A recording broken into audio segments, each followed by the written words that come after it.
హరి ఓం. అందరికీ నమస్కారం. ఈరోజు ఒక చక్కటి నీతి కథని చెప్పుకుందాము.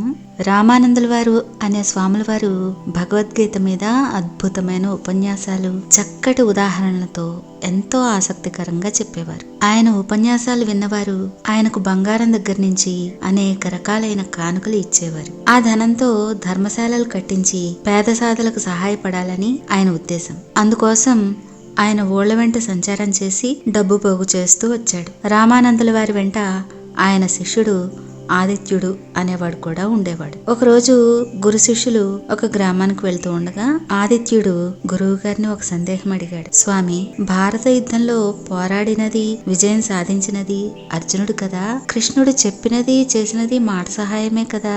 అలాంటప్పుడు అర్జునుడి కన్నా కృష్ణుడికి ఎక్కువ పేరు రావడం ఏమిటి? దీనికి కారణం ఏమిటి?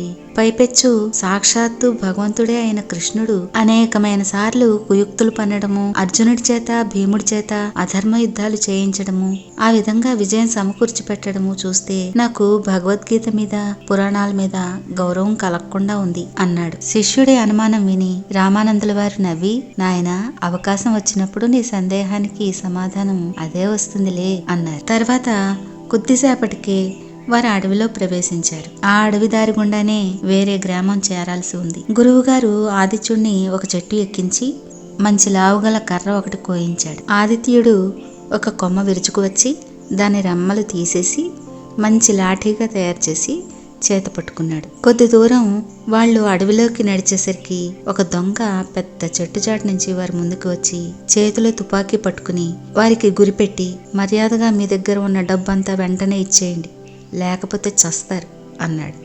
అనుకోని ఈ సంఘటనకి భయపడిపోయి ఆదిత్యుడు వణుకుతున్న కంఠంతో, గురుదేవా, మీ వద్ద ఉన్న డబ్బుల సంచి తక్షణం ఈ వెధవకు ఇచ్చి ప్రాణాలు కాపాడుకోండి అన్నాడు. వాళ్ళ దగ్గర డబ్బు ఉన్నదని రూఢీగా తెలియడం వల్ల దొంగ మరింతగా రెచ్చిపోయాడు.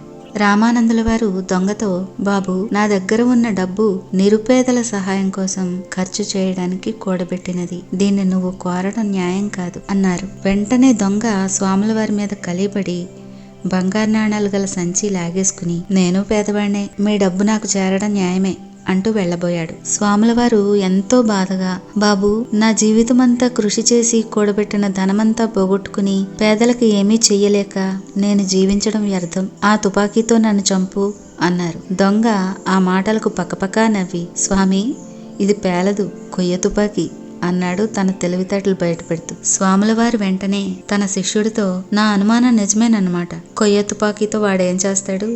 ఆదిత్య, చూస్తావేం, ఆ కర్రతో 2 తగలని అన్నాడు ప్రోత్సాహపూర్వకంగా. అంతే, ఆదిత్యుడు గొప్ప వీరకేసరి అయిపోయి దొంగ వీపును చెట్లు కొట్టేశాడు. దొంగని చేతులు విరిచి చెట్టుకు కట్టేశారు. వాడు తీసుకున్న డబ్బు సంచి తిరిగి వచ్చింది. తర్వాత అటుగా పోతున్న ప్రయాణికులతో కలిసి ఆ దొంగని రాజభటులుగా అప్పగించారు. గురు శిష్యులు తిరిగి ప్రయాణం సాగించారు. శిష్య, భారత యుద్ధం చేసినది అర్జునుడైతే తంత్రం చెప్పినది కృష్ణుడు.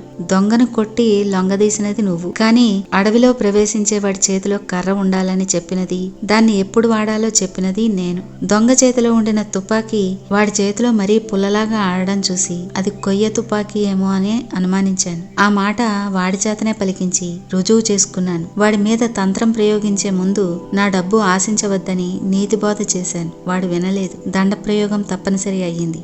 ఒక్క దొంగను లొంగ తీసుకోవడానికే ఇంత తతంగం ఉంటే 100 మంది కౌరవుల్ని, వారి లక్షలాది బలాల్ని జయించడానికి కృష్ణుడు ఎంత తంత్రంగా నడిపి ఉండాలి అన్నారు స్వాముల వారు. ఈ మాటలతో ఆదిత్యుడికి జ్ఞానోదయమైంది. తర్వాతి భాగంలో మరొక మంచి నీతి కథని చెప్పుకుందాం. హరి ఓం.